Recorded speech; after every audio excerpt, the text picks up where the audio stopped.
It's your boy, Remoy George Phillip, the first. And I'm Samantha Nzesi Kifla. This is MASKulinity.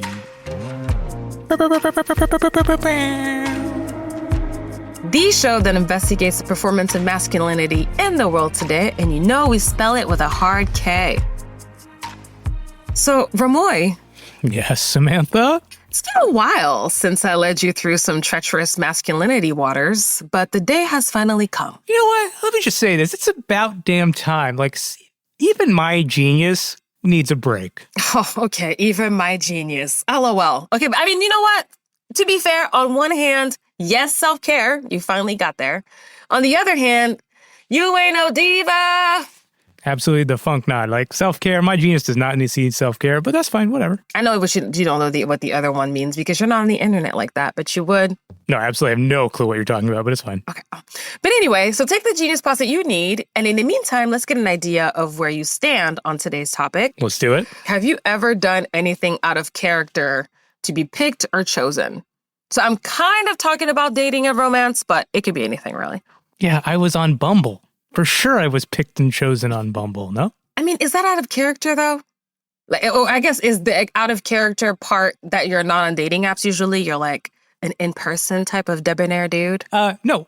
What Bumble and being on an app entails that's out of character is, me being a guy and being vulnerable and putting myself out there to be judged and objectified. No big deal at all. Do I look fat in this picture? Do I look bald in this picture? It's tough for guys out there, I mean... JK, that's a joke. That's a joke. Appreciate you for catching yourself there. It's funny. Adam and I also met on Bumble. But excuse me, smooth operator. Glad you got picked. There's a lot of girls picking me. I ain't gonna front, but that's fine. Oh, wow. All right. I mean, hey. Tell Katie I didn't have anything to do with this. But yeah, it's a lot out here for a lot of your homies. So, they're getting called out here for being too nice to women. Can you believe that? God forbid. Be nice to another human that happens to be a woman. Oh, God. I know. And have you heard of simping or of being a simp? What do you think? No, I've never heard. I guess I have heard of this, but I have no idea what that means, and I just ignore it. I mean, I suppose you won't find it in a tome, Remoy's not being beater at all. Literati joke. JK. So simp is Gen Z speak, right? So audience, please forgive the heteronormative flavor of this conversation. This is a very binary conversation. Cool. Yeah. Okay. So it's not what I'm calling you. It's just what Gen Z masculinity with a hard K would have called you, if you, yeah, but I would never do Sure. that. Okay. Yeah. No, you wouldn't. Still don't know what it is, but fine. So I don't like that word actually, because it started off as a way to tell men, hey, bro, stop doing all these over-the-top things, nice things for women who don't like you, right? Which is honestly pretty reasonable advice. Reasonable maybe, but let me guess, this evolved into something much worse. Of course. So basically now if a man does anything nice for a woman, rather than try to just get something out of her, he's a simp. Or depending on where you are, a captain, which is actually short for Captain Save-A-Ho, if you can believe that. Boy, not, I say the language is fluid. This is not the fluidity of language I was preaching about, not at all. Oh, my friend, I get you. And that's why I'm happy the term simp didn't exist when we were younger, because imagine all of the R&B that we would have missed out on if this term had been around. Shout out to Carl Thomas, Remy Shand. Imagine life without Boys to Men. Don't know who Carl Thomas is, but Remy Shand, whatever that one song was, I would vibe with. And Boyz II Men, that was my, Boyz II Men 2, that was my first CD ever. I don't want to imagine that life without that. I love this. Me neither, dude. First of all, shout out to Remy Shand, wherever you are, the song you're looking for. Take a message from my love. That Canadian guy. Yes, I love that you know this. Ooh, yeah. Our guest is nodding. Very exciting. So we definitely have to talk about Remy Shand offline. What a delightful throwback. But anyway, women have been called their own terms in similar situations, and we're going to get into that today with our illustrious guest. We have filmmaker, photographer, and host of the podcast Nosy AF, Stephanie Graham, in the pod house today. Stephanie, welcome. Thank you so much for having me. I'm really excited to be here. I love your show. Oh, thank you so much. Thank you. Your show is dope too. And thank you for joining us. You're like a multi-hyphenate artist, And honestly, it feels like the only thing that is not on your resume so far is professor. Wow. Okay. I see it. So pop quiz. There it Oh is. my gosh. Uh-oh. What are we talking about today, Stephanie? We are talking about cool girl to pick me culture. Beautiful. I mean, I don't know what any of that is, but sure. Cool. You know what they say? Imitation is the most sincere form of flattery. Well done. Okay, fine. Remoy, fine. It's a good transition format, okay? I'll give it to you. See? Happy to lend my genius wherever it can help. Sigh. Okay, cool. Well, we'll be back in a sec to get into Pick Me Culture with Stephanie Graham right after the break. Curious about next-gen men? We're a small part of a much larger movement to undefine masculinity for a brighter future. Our mission is clear: empower the next generation to use their curiosity, empathy, and courage to build a more equitable world. Join the Next Gen Men community as we learn and unlearn together. We're here to support boys and men to break free from limiting stereotypes. We're not just an organization, we're a catalyst for reimagining masculinity and fostering inclusivity. We're here to help open up possibilities for what men and boys can be. Explore the world of Next Gen Men at nextgenmen.ca and join the community to make a difference. Next Gen Men, shaping tomorrow's leaders one step at a time. Join us and help undefine masculinity and empower the next generation of men to lead with empathy and courage. So, Remoy, Yes, Samantha. Before we get into this woman-focused episode, I just have to know, have you ever described someone, a woman you were maybe seeing or intending to date, as a cool girl? As a cool girl. Yeah, I'd say my partner in crime. She's definitely a cool girl. Cool fucking girl. That's what's up. Shout out to No? Katie. Shout out to Katie. Did I do it right? Yes. Well, so why is she a cool girl? I mean, she's just cool, like she's a teacher and an artist, and she's traveled a lot of the world. She's done a lot of cool stuff. She puts up with me. I mean, cool. It's pretty cool. Not gonna lie. Yeah, definitely cool points on that. Well, actually, this is great. Like, as a lovely, thoughtful man that, you have this three-dimensional reasons. I mean, take the compliments while they come, because, they're scarce. But yeah, there's like three-dimensional kind of reasons why your girl is cool, right? Like, but there's actually a difference between a woman being cool and the trope of a cool girl. No idea what we're talking about, but cool. Yeah, I'm into it. Let's figure it out. Stephanie, I'm wondering, are you familiar with that cool girl term? Yeah, so I would think the cool girl is like, she probably is, she's not trying too hard, but she really actually is in control of her appearance. But she's given the effect of not trying too hard. Usually, mostly accepted in a, straight size body, and then like not really caring too much, but then always hanging with the guys and like brushing off the girls. I love that, because what you're describing has a lot of like effortlessness, but it's actually like hella effort. Yeah.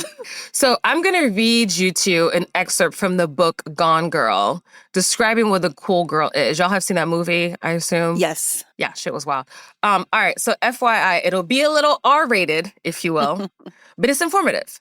Quote, men always say that as a defining compliment, don't they? She's a cool girl. Being the cool girl means I am a hot, brilliant, funny woman who adores football, poker, dirty jokes, and burping, who plays video games, drinks cheap beer, loves threesomes and anal sex, and jams hot dogs and burgers into her mouth like she's hosting the world's biggest culinary gangbang while somehow maintaining a size 2. Because cool girls are above all hot. Yeah. Hot and understanding. Cool girls are never angry. They only smile in a chagrined, loving manner and let their men do whatever they want. Sure, go ahead, shit on me. I don't mind. I'm the cool girl. I'm like, I get this. Do you guys remember like Tyra Banks' character on like Fresh Prince of Bel-Air? Like she was like ultimate cool girl. Jackie, yes. Yeah. She's like the hottest girl, but shows up in jeans and like a plaid shirt and like is just hanging with Will like she's one of the boys. Yeah. All right, so I guess, we're on the same page about what a cool girl is right now. Maybe it's probably time for me to come clean. Oh, okay. Well, let's hear it. I have attempted to be a cool girl. Okay? I Oh, have. no. You submitting to the effects of patriarchy? No. No way. I couldn't believe that. Yeah, most certainly have. And well, it wasn't it wasn't exactly like, Well, okay. Well, let's not try to walk it back too fast. Oh now, my okay? God. I mean, okay, fine. Okay, I try to be a cool girl. I remember wearing baggy clothes in middle school because dudes would compliment me on my outfits and stuff. And I remember saving $150 to buy Air Max sneakers so that I could impress this boy I liked. So, Yes. I mean, how did it turn out? It didn't really. He was like, nice shoes, they're so dope. And then he went back to talking to whoever he was talking to. Oh, no. And that was that. Aw. I know. And my 12-year-old brain was like, wait, we're not in love now? We're not dating? You're not my boyfriend? And I mean, Yeah. it wasn't just for him that I bought the shoes, right? Because I was really proud of those shoes. Like I was like in Champs. Oh, at the Great Mall in Milpitas. Oh, shout out to the mall. You know where you get at the mall? Jordans. You should have got Jordans. That's what it was. Yeah. I mean, I wasn't up on game yet. And so I was so proud of those shoes. But you know what? After saving my babysitting money for so long, they felt like a consolation prize because I didn't get his attention. Like his attention had been my main goal in that venture. I mean, this may be a stupid question, but why do you think a dude's attention is the goal or was your goal? I mean, Stephanie, I can't be the only one here who's ever, who's been, please tell me I'm not alone out here. Like, have you ever done anything to appeal to? Yeah. And I hate to say it. I feel like I still struggle with this because when I want opinions on Jordans, I ask guys, like, I'm like, I want the guys to be like great shoes, even though there's tons of Instagram accounts geared towards sneakerheads for women. Like, I'm usually like, hey, D, what do you think about these? Like, oh, those are fly. Okay, that's the one I'm getting. Because I feel like, That's so interesting. that would be, yeah, you want them to like notice that. That's terrible. I really need to get it together. It's the patriarchy. It's the patriarchy. And what's interesting, I love that you bring that example up, right? Because in my case, Miss Romance or whatever, I was like, I want Craig to be in love with me. Craig. But you're like, I just want the cosign from the friends. Dude, it was wild. Okay. I said a lot of things. I don't know. There's something about like walking in and then you've had these shoes that like your guy friend who's a sneakerhead has picked out. Yeah, the ladies would like it, but if the guy's pointing it out, like, then I must really have the swag, Then I must really be bad. I'm a bad chick for sure now. I think we say patriarchy, but like what we're like implying more specifically is like, because like patriarchy is this hierarchy and men are higher up and the top of the patriarchal food chain, you want that validation from the top to validate you that you're close enough to that, right? You have a good relationship to getting higher up the food chain, I guess, right? So embarrassing. I am so embarrassed. Compassion for ourselves. Okay. All right. And what was interesting about that is like, I had never really dressed in baggy clothes until I moved to the US, right? I'm from France originally. But I found myself keeping it up because of all the compliments I got. So, Stephanie, tell me the truth. Pick me or nah? It's pick me, right? Just tell me the truth. It's fine. You're not a pick me. I mean, this example, my 12-year-old self. But I feel like when I think of pick me, I feel, so say we're both in high school, and we're at the same high school and like I'm dating a football player, and then I say, hey, I can't go with you guys after school because I have chess or whatever. And you're like, Stephanie, you should be with your man. And then you like wink at my football boyfriend, that feels more pick me than being like, dressing to just sort of catch a glimpse. I feel like it might be worse. Well, because with the glimpse, you're just like, because even you said that that guy, he like complimented your shoes and then you went back on about your business in a way. You were like, okay, that backfired. And then you either, then you went on about your day, unless you did go back home and tried to think of another strategy or you tried to figure out a way to sabotage the girl he was talking to. Oh, no, I didn't have that much gumption, but okay. Yeah, no, I was like, damn. I remember one time, this is like in college, we're at a party and like, not really a party, but like we're all watching a movie and some like plastic surgery commercial comes on. And then this girl starts talking about like, oh yeah, I cannot wait till I get my breast reduction, so then now obviously everybody looks at her breasts, and it's just like, and then like the guys are talking to her and it's like, Why didn't you just keep that in your mind? Like, I can't wait for that to be me, you know? Why say it and bring the attention towards you? And then where they're like, no, I think they're fine. Yeah, Why, they're just why like, would you oh, do Dad, that? you doing that? You know, oh, you getting a breast reduction? You know, like, it's like, Okay, I'm kind of I still don't understand what cool girl and pick me. There's a difference or what that is, like, or where does this pick me, where does it come from? I think it's like thinking about I'm not like other girls. Yes. Yes. Okay. Like the cool girl is based on the interests aligned to the guys, right? Like I drink beer and I do whatever, but I'm still slim and beautifully perfect, but somehow. And I feel like pick me. So first off, their origin of the term is a little bit muddy, right? So people think it comes from Meredith Grey's plea to McDreamy, asking her to leave his wife for her on Grey's Anatomy, right? And I think Ellen Pompeo even took credit for that. I mean, that's all Shonda, but it's fine. And I'm an ER head, but fine, sure, it's all Shonda. Thank you. That's exactly what I said. So have y'all seen this clip? I haven't seen the clip, but I feel like I know enough about the show to know the characters and even can see the clip in my mind. Okay, so I do have the clip. I have not watched the show, but I have seen the clip, but I have the clip for y'all today. But Derek, I love you. In a really, really big, pretend to like your taste in music. Let you eat the last piece of cheesecake. Hold a radio over my head outside your window. Unfortunate way that makes me hate you. Love you. So pick me. Choose me. Love me. Unacceptable. Oh, this is terrible. This like acting and this writing is awful. I would have been at HR. She needs to be transferred. Even he should have been like, he should even shut that down, like in real life. Yeah. We good. We not doing this. Yeah, McDreamy had been like, nah, we good. Like, This not a safe work environment. 'Cause you got me in this room and you talking to me. I don't like that at all.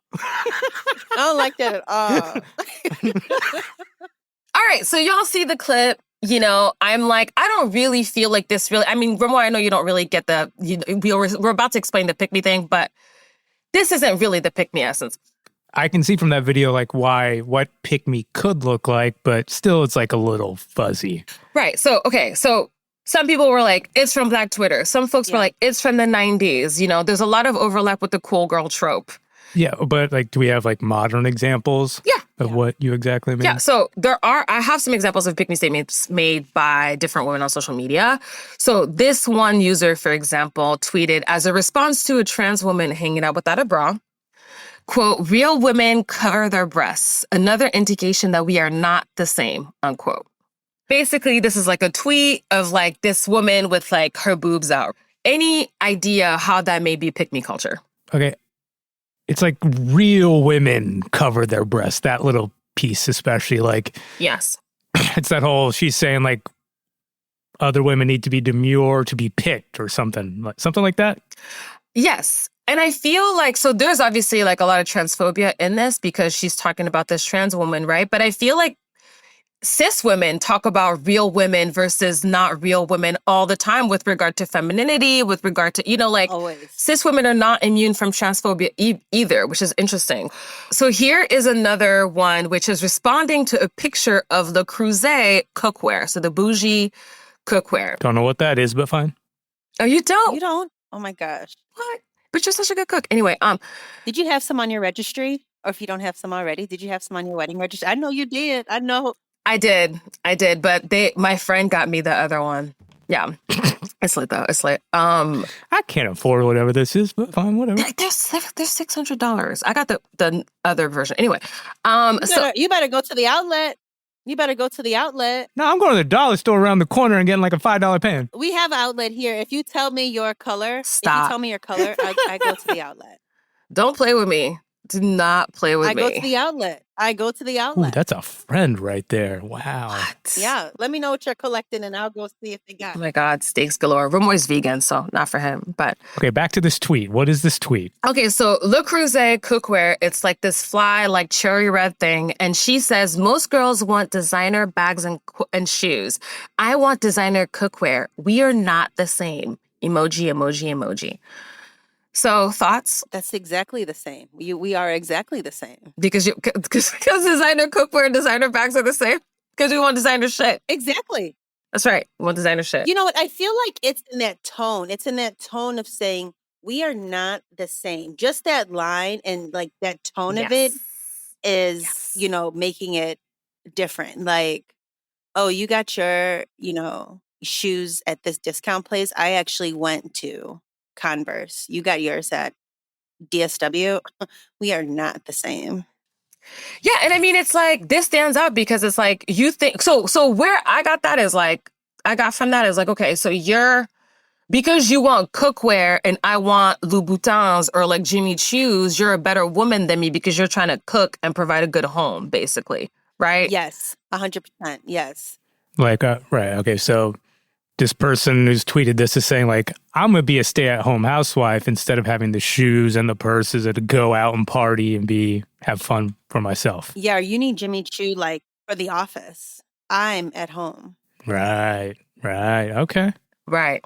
Providing for my man, cooking him steak, blah, blah, blah, blah, blah. And so the thought inherently makes her the better choice of like some hypothetical man because she'll be a good homemaker. She'll cater to him like Destiny's Child style, right? She's not out in these streets in her Prada or whatever. Yo, I'm trying to be the house dad. You go out. Like, this thing wouldn't work on me at all. I'm ready. You trying to be in the house with Burberry on? Hell yeah. So pick me as like reinforcing these gender roles and codes and expectations, like especially in a very quote unquote like traditional woman role, right? Is that what we're saying? Yeah. Absolutely. Absolutely. In so many ways. And I want to turn to you here, Stephanie, because your work focuses on a lot on gender and relationships, right? Like you've done a lot of things with, focusing on masculinity, femininity, kind of the in-between and stuff. So I wondered, what have you discovered in your work and just in your exploration about pick-me culture? Well, I've discovered that it's not nice. Just off bat, it is so nasty because it celebrates just one type of woman and how this woman should be. And that's not cool. But I think what made me wonder, I was wondering if I was a pick me, was from this series that I was working on where I was photographing Black men, best friend groups.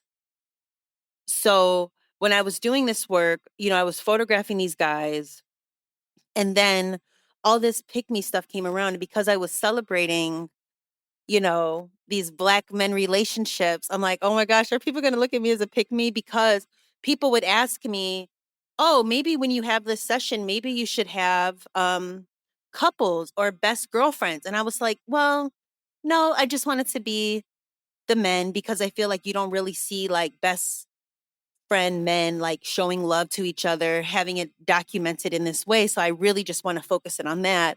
And because of me saying no, I thought, do I look like a pick me?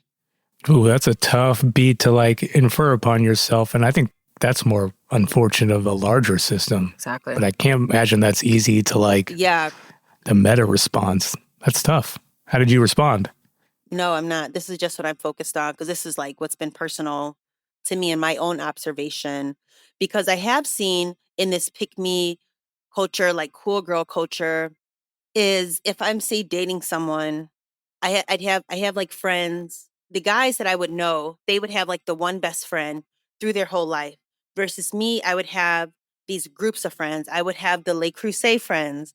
I would have the girls that would go to the $8 lounge, you know, to the lounge with the $8 drink friends, the girls that are just at home friends. Like it was all these different sections. And so if I'm dating somebody who just say works on the line, the factory line, is it okay to bring him around the Le Creuset friends? Maybe, maybe not, because then they're going to question him like about who he is, what he is. And I had to always choose versus his friend that he can go anywhere and they'd be cool. You know, it'd be the one friend at every time, all the time. and like, or like that same crew where I always had these groups. I feel like in this gender, like looking at these projects that I'm interested in, I always feel like there's these different like groups versus with the friends. It was like the one friend, the through line, the one homie. Yeah, it's like I wonder if that's like how patriarchy kind of engineers like this infighting, this in within femininity or this potential cattiness at times. And this is like pick me culture seems like an innate like kind of manifestation of that, of like in like picking on other women instead of like challenging patriarchy. Like patriarchy is causing this environment that, yeah, it's crazy. Absolutely. And it's sort of, and I'd have friends that might, because, I know Samantha and I, we were giggling about Le Creuset, but I would have maybe girlfriends that might feel less than because they might not even know what it is, and then be scared to ask. We're just like, oh, it's just a silly, like, designer wear that we found ourselves obsessed about. Like, it's not even because then they probably have something they're obsessed about. They could equally share. Like, oh, I know what you mean. I love like Pokemon, anything, But I feel like this like pick me like would separate and then start these like internal judgments and all of this. And it just like that spiral, just like how I spiraled, thinking like, oh my God, because of this great project, now I'm a pick me. Now women don't think I support them because I'm not photographing, women best pairings. So it's so interesting though, because it's like one thing that people are missing when it comes to pick me statements, pick me women, or like cool girl or whatever, like women, is that there's rewards for that, right? Like people are rewarded for acting that way, for putting themselves in that light. I can, theoretically, I can understand, but what do you mean rewarded? Well, I mean, so, they're seen as fulfilling the conventional gender expectations that women are supposed to, like, supposedly intended to fulfill, right? Which makes them supposedly more likely to be picked by a man. So the cool girl for like her, I'm chill, I'll drink beer, but it also satisfies you sexually and I'll have snacks around or whatever. And then, the pick me for being like, I will cater to my man. I'm not like these other women who are out here trying to have jobs and careers, whatever. Yeah. Right. Okay. But what's like a little different and really fucking interesting is that these expectations, though, I mean, it's almost like these are like projected by women onto other women versus like directly, like we're talking about patriarchy, men validating or judging. This is like women on women, I think, violence or something like that. Yep. Look at my teaching skills, everyone. I am the professor this week. You are great. And you're doing a great job. We are in school, for real. Yay. Also I feel, this whole, you guys know like the idea of like hypergamy. Mm-hmm. And like, with like marriage and you're like marrying higher up. Yep. This is also like in Black women's spaces. I feel, when they're saying like, okay, it's also sort of like in like Black man, like podcast spaces, like talking about women. And so then women might think like, okay, if these brothers don't want us, we're going to date whoever does want us. And that can't include Black men, but it can include anyone as well. And so now Black men or Black women, they might marry someone outside their race. But then there is that pick me where it's like, I don't know why you're marrying outside your race. You need to wait for the Black man, this. And then that's pick me too. Yeah. For like downplaying these women for making these other decisions or for deciding to marry quote unquote up. It's wild. It is. It is. It becomes like in the weeds. And it's just like, that's why I think like maybe only your podcast and my podcast should be the only podcast. That's fucking... Dude, I have some names right now that I will not say because I am, demure. I'm just kidding. I'm not demure, but... Yeah, we could keep it demure. But I think when I started to see these types of conversations, like conversations around relationships and then everybody having their opinion, to me was the rise of seeing this whole like pick me culture.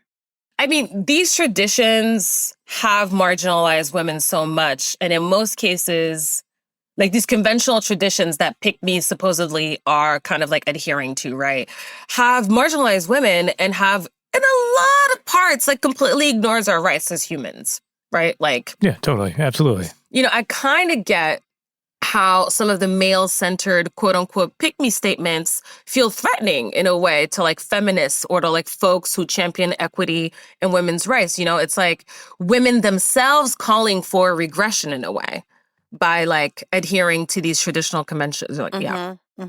Yeah, I follow, but like, what exactly are we saying or how or like, what's your example?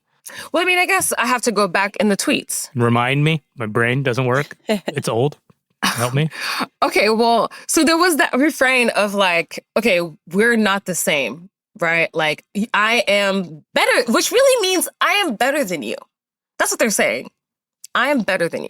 Okay, I wasn't focused on that initially when I read those tweets, but yeah, that's like the common refrain. Okay, we are not the same, meaning you're other and I'm better or something. Yeah, and like, I'm better than you because I'm prioritizing my man. Yeah. Right. Or your ability to appeal to, your ability to sacrifice to appeal to the man or something. Yeah. Like it kind of becomes this rhetoric about how they're like not like other women because they like to do things men like to do or like things men stereotypically want women to do, right? So like it feels like women are trying to like raise their value by aligning themselves with men's demeanor or men's desires, depending on whether you're a cool girl or a pick me. And it feels a bit anti-woman. And also recognizing that like women are allowed to do different things, right? Like I think that's kind of the main thing here. And I also think it's, on some level, I get the urge to be like, okay, this girl is a pick me because she puts down other women. But in some ways, the women calling her a pick me also pulling her down. I feel like the way that, simp became this kind of like overall term of like, you're being nice to women, you're a simp. Like pick me is also like, it started out as a call out. Like, don't put other women down to look better in front of men. And a lot of times it's just used to put women down for whatever. Yeah. And, a lot of times because they show support to men. Okay, so like another form of this, like femme on femme violence, like a different type, but still similar type of bullying. Yeah. Absolutely. Exactly. And while all of this is happening, that's really the crux, right? You know what's not being examined or put down? Oh, I know. Motherfucking patriarchy. There it is. Yep. And yeah, like, and including myself in this, men kind of just get off scot-free. Like, we just kind of get to sit back and say, that's crazy, not my problem. or like, observing it in like gross ways and like making jokes at it. Like, I definitely heard like dudes say, oh yeah, just like a woman, right? And like smiling and winking and laughing in regards to things like this. Yeah. And maybe even joining in the fun, like, yeah, it is right. Like, you should be prioritizing your family. Like, why do you have a job? Like, yes, or you've waited too long to start your family, or, like you're damaged goods if you're not married by this certain, like just these types of things like that make women question themselves, their self-worth. Absolutely. Question themselves, question each other, put each other and themselves in boxes. And in the end, it's really just the effects of patriarchy. So it's like, this is really sad and fucked and really sad. That is really sad. Well, it actually gets a little more complicated. Fantastic. How? Great. Tell us. Can we handle it? Sure. Why not? Well, so what's interesting is it turns into a thing where maybe women are seeking validation for not being pick-me's, right? If you will, like they're sort of being pick-me's for feminism, like in a way that's like actually not inclusive. So each stance, right? Either you're acting like the pick-me or you're talking shit about the pick-me's, but each stance supposes that there's a right way to be a woman. And what really sucks about all of this is that it's all for survival, really, on both sides of the equation. Yeah. Right. So it's like the same thing we were even talking with Kelly Carter Jackson about, like this binary that kind of forms, like absolutely pick me or fuck you for being a pick me. But in the end, it's just the larger system of patriarchy. It's so true. It's so true. Exactly. I hadn't even thought about it like that. I mean, and I'm guilty, right, of being like, girl, stand up, right? I mean, and then what happens is that men are not held accountable for upholding this culture either, right? So like we were just saying, the egging on of like, yeah, don't go get a degree. The highest honor, I saw on Twitter the other day, the highest honor a woman can have is to be a wife and mother. Like, who cares about the degrees?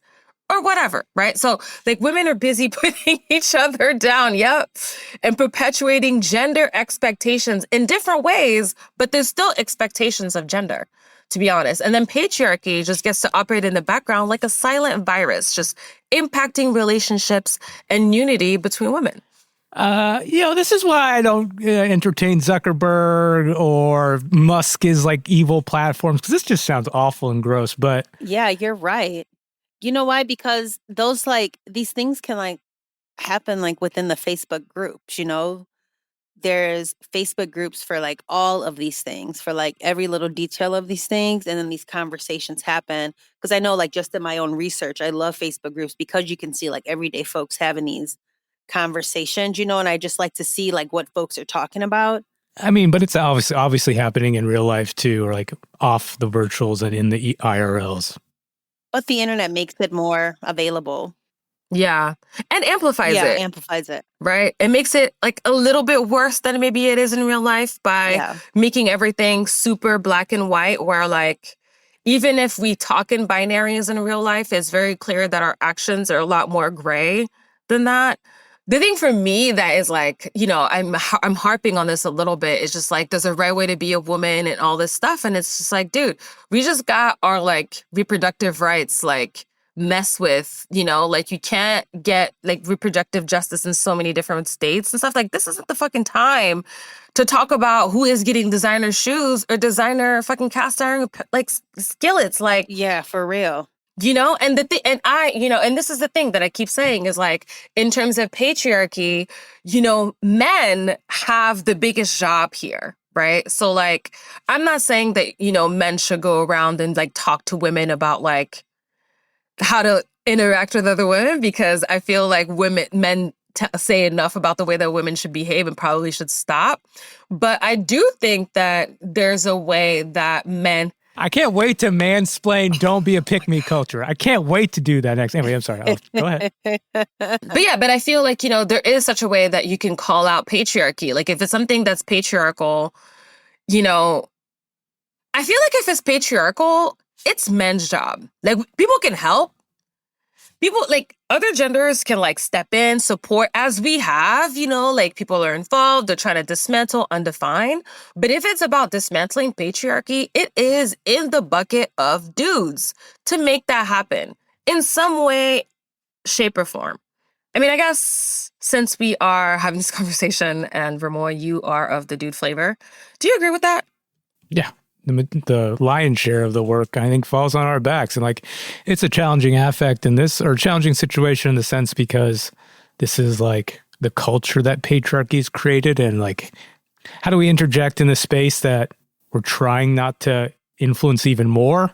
But I think we have to find a way. And I think the way that we find it is the way that like you and Stephanie talked about, and how that egging on or this whatever, that is not helping the situation. That is not loving in anywhere. That is not caring. That is not being human in any way. No, That is just another way to promote like powers of control and domination that help no one.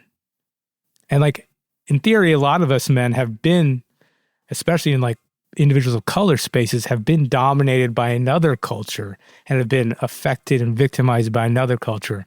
So we can't use that being victimization to then victimize other. No, we got to use that victimization as a space for empathy and a way to challenge the systems that we're then benefiting from. Put that on the billboard. Okay. Yeah, preach. I feel like it could all be so simple too. It could just be like, if you hear someone saying, maybe you shouldn't have a job, maybe you can just say, the fellas can be like, what's wrong with the job? Like you have to like, just like little lines like that, just to like challenge. So it's like, I say that so that folks don't always think like it has to be like something grand. It could just be like little simple lines or, like small conversations to really challenge folks thinking, to say like, hey, don't talk to them like that. Yeah, it's not the easiest thing to do, but yeah, especially men, we got to hold ourselves accountable and be like, nah, we ain't talking like that. No, we don't have to do that. Yeah. Just be like, hey, don't say that. Cut that shit off. They're great. They look great. They are great, Beautiful conversation, guys. Beautiful conversation. And there's so much more to cover. So much more to go. Of course there is. Here we go. Here it is. So after the break, I go deeper into pick-me culture in our next 5 questions segment with Stephanie. Stay tuned. I actually found out later by a friend that Matthew tried to kill himself after that. What does it look like to go from a perpetrator of violence to an undaunted ally for those who are vulnerable? So, that made me feel really guilty, and I couldn't eat anything, I couldn't sleep, I couldn't do anything. I thought I deserved what he got. That's when I started talking to you. This is the story of Lewis, a 12-year-old who went through a remarkable transformation to become the young man he is today. It's also one of the most powerful things I've ever recorded as part of Breaking the Boy Code, a podcast centered on the inner lives of boys and what it looks like for parents and educators to raise the next generation of men. Created in collaboration with Next Gen Men Podcast Network, listen to Breaking the Boy Code podcast wherever you get podcasts. Welcome back. So, Remoy, Yes, Samantha. I am so excited to switch it up this week. Okay, yeah, you've been so waiting for this. Sure, go ahead. You know I have. Okay, so Stephanie, in this segment, I will unpack with you over 5 questions, and it's going to be more about the work that you're doing. Whatever, Remoy. It's going to be more about the great work that you're doing, and of course, we're going to continue to talk about this pick-me conversation. Sure, 5 questions. It's going to be like 17, but that's fine. Yeah, 5 questions. That's cool. Whatever. I'm going to try. Okay, I'm going to try. There might be some sub-questions in there, but I'm going to try. So then after we're done with those, you'll step into the interviewer role, right? So that's where you'll get to ask the one, the only RGP1, Remoy George Phillip, that's me. First, a question of your choosing. Okay. I was not planning for that, but yeah, sure. Let's go. Remoy, this is an equity show, and the people want to hear from you. Yeah. See, Stephanie agrees. Didn't we just talk about men talking too much, maybe, or whatever? But that's fine. Okay, yeah. Uh-huh. Okay, great. Anyway, so Stephanie, this is where you get to ask. Give me an opportunity. Exactly. I know. Maybe I just don't want to be in that hot seat, but fine. Okay.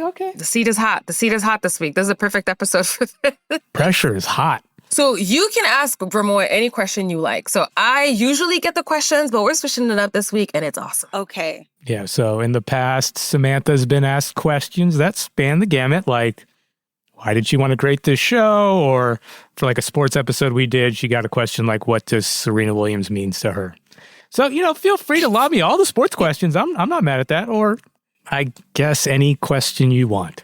So this is a really great opportunity because I feel like I'm a long-time listener, first-time caller. Oh, nice. I'm so excited. Ah, shit. The hot seat got even more hot. Great. Yes. You have a little time to prep. Yeah. All right, then, Samantha, do your thing. Okay, beautiful. All right, so let's get into it. So one question that I wanted to ask you, because you've done so much work around gender and specifically just like capturing art in different gendered relationships. So what are the ways you see our culture rewards pick-me energy, so to speak? The girl gets the guy. The girl gets the guy. The girl gets the family. It's sort of in that's saying, hoes stay winning, the side chicks stay winning kind of a thing. Oh, wow. Yeah. I feel like they end up getting, what they're looking for. They win. They get the guy, they get the family, they get the bag, they get the shoes. Okay.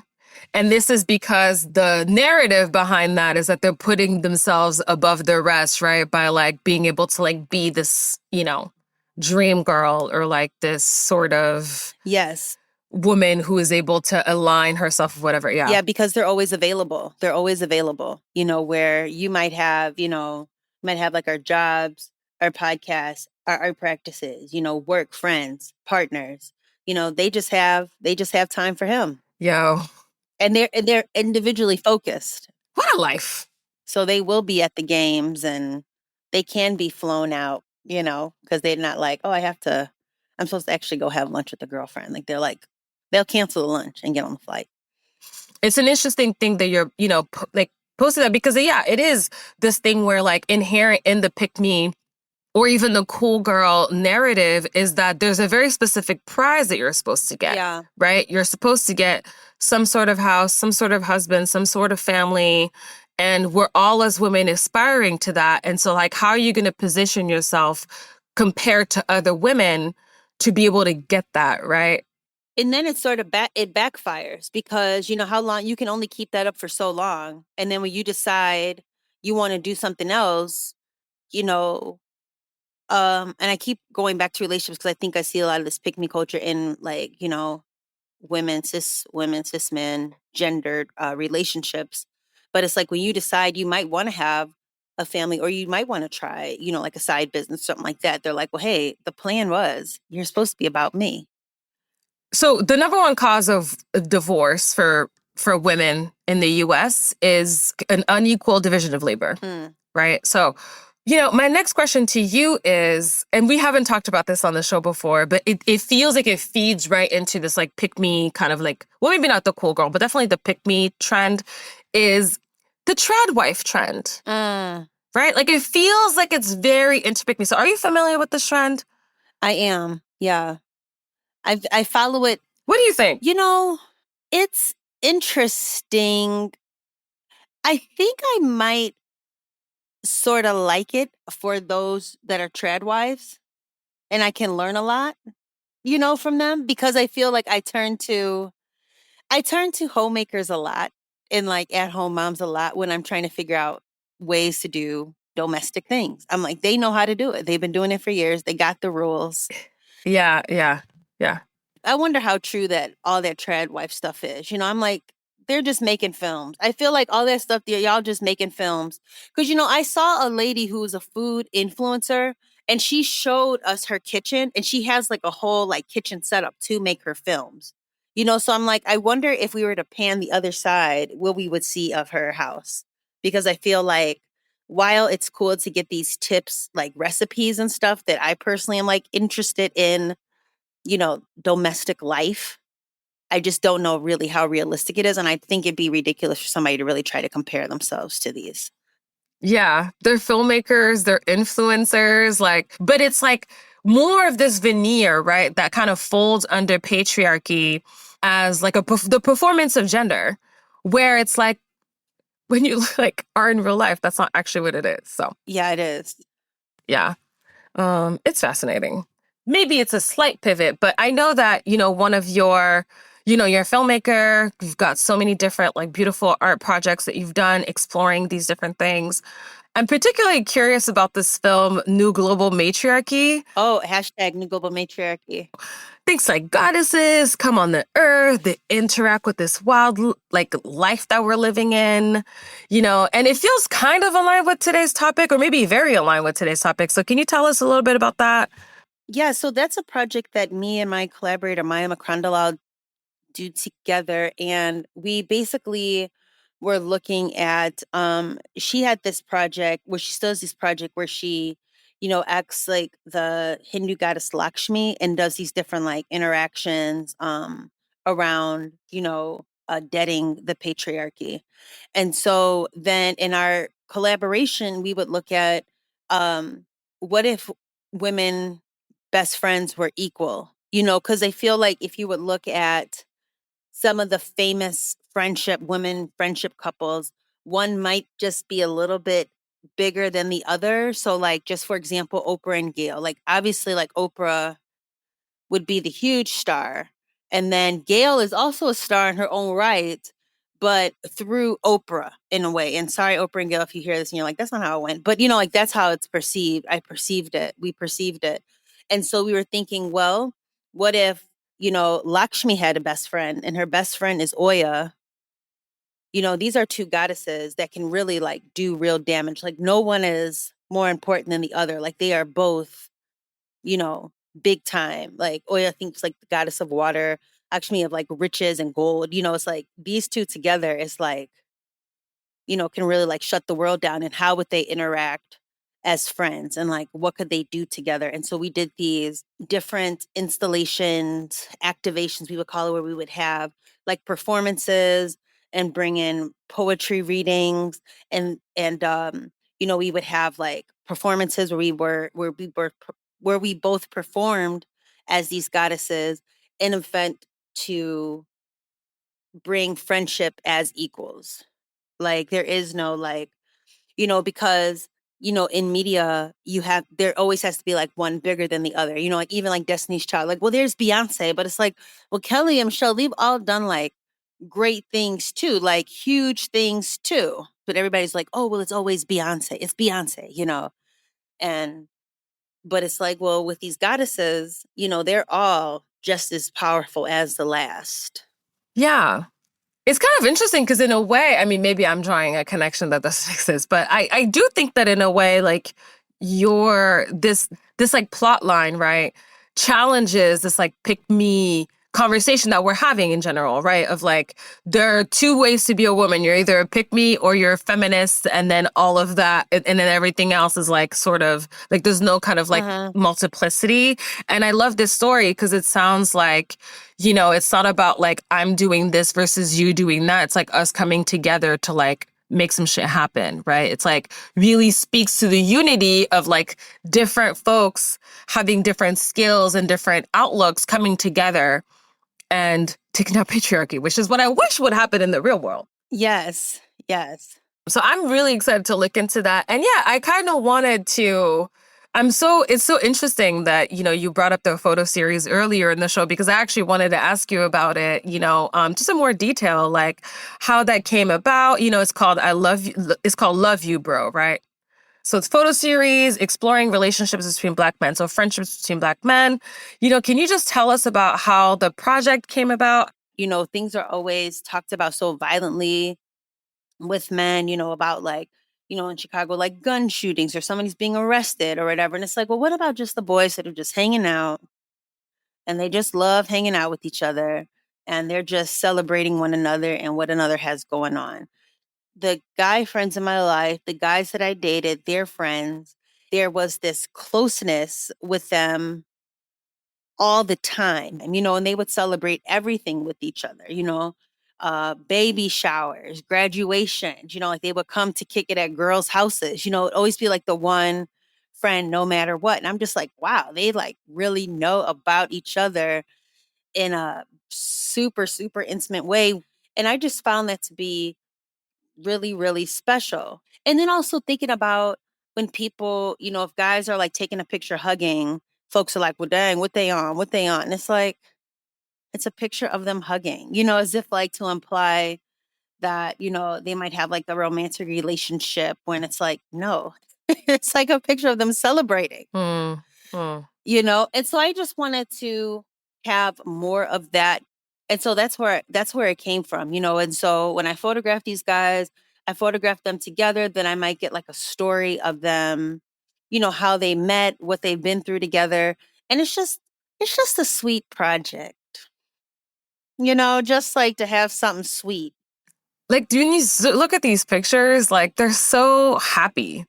They're like happy to be hanging out. They're smiling. They're relaxed. They're joyful. And it's just like, that those depictions of like grown men, like being unafraid to just show the appreciation that they have for one another, right? Because it's like, like to your point about like, oh, why is he hugging? Like, dude, you know somebody from like 8 years, 10 years, that's your boy, you like love them, right? Like, is it okay for me to show that? Do I have to hide that? Like, is it okay for me to like express that? So it's just a beautiful project, and it's like so cool that you did that. And I'm wondering like, I'm just going to say, last question. Oh, dang. Okay. But one thing I wanted to ask is like, what was it like asking them? And like, what did they get out of it? I asked them just straight, but some of these guys, they were like, well, here comes patriarchy stuff. They'd be like, well, when you show this work, are you going to put me next to like any gay couples? Like what, like they would ask these like crazy questions. Not everybody, but they would say like, if I'm like, oh, well, like, would you put your arm around, like maybe like helping with posing? Like, nah, I don't want to do that. Like, so some of the folks, they would be like resistant to poses. Like I'm always trying to think about like ways to have them come together, but there would be hesitation like that about how they are being perceived. But for the most part, I feel like folks have been pretty receptive to it. I think as I continue on with the project, I'm glad that I have that first round done so that people can see them, because at first they had no idea, like what was going to come from it, I think. But now as they start to see it, they'll be like, oh yeah, I want it. And, then I gave them all, like I made like a little smaller photo and framed it. I was like, look, a picture with your bestie. Then I remember these guys that were like sort of hesitant when I gave it to them. They're like, oh, look at that. That's nice. That's nice. Oh my God. Ah. Yeah. I love it. I love it. Oh, yeah. That's awesome. That's beautiful. So are there plans to like, well, actually, before I continue, what did you come away with after this project? Like, how did you, yeah. Well, technically thinking like, okay, I need to have like a better way to like get these guys, like getting them into like being able to have affection, like make them feel safer to do it. Even if it's just a simple arm over the shoulder. And I came from it just thinking like, I want to just do more of these and then just show this more. Like, I feel like this just needs to be shown more and just, more friendship in guys, like even in media, like even in stories, just sort of showing like how folks really have each other's back. And, these are like folks that's like, oh yeah, man, he was like dating this girl. And, like the girl said something and I was laughing. Then he's like, who are you laughing at? It's like all these like pure, good, clean fun. Well, listen, Stephanie, we did it. We picked apart this culture and try to make sense of it. So that was awesome. I mean, I think that was a pun in there, and I'm the pun king, no? Well, let's just leave that to me. Yeah? I mean, that's fair. I tried and it was like, whatever. It was great. It was great. All right, so it's time. The time has come. It's time for you to ask RGP1, Remoy George Philip, the first, a question. If you get him to show emotion, I will get you a prize. I will literally send you a basket of cheese if he makes any kind of emotional face. Anyway, I kid. You think you'll win, but you're not going to.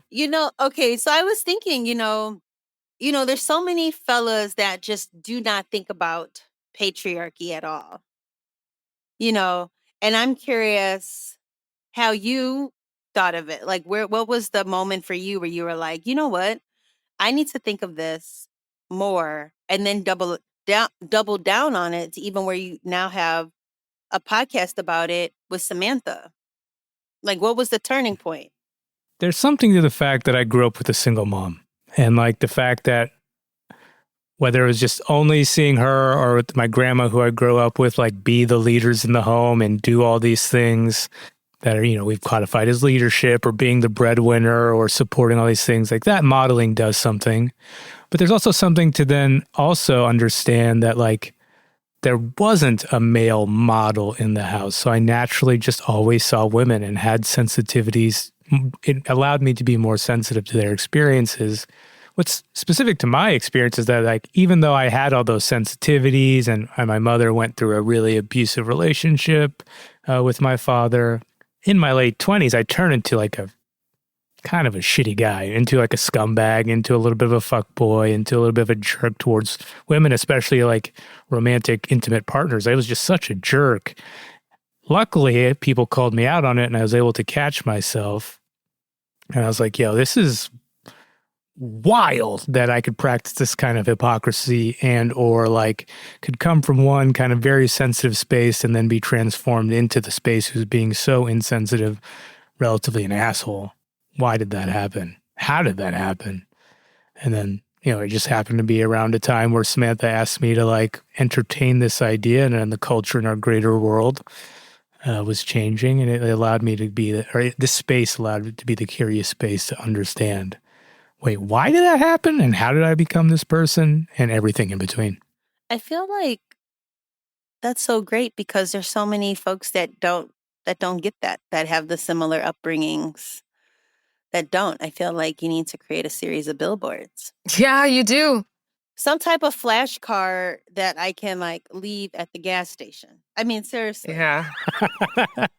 Just like as a checklist. I feel like a checklist. Yes. Oh my God, please. Because I don't think people think that. Yeah, people are crazy. I don't get this world, man. I don't know.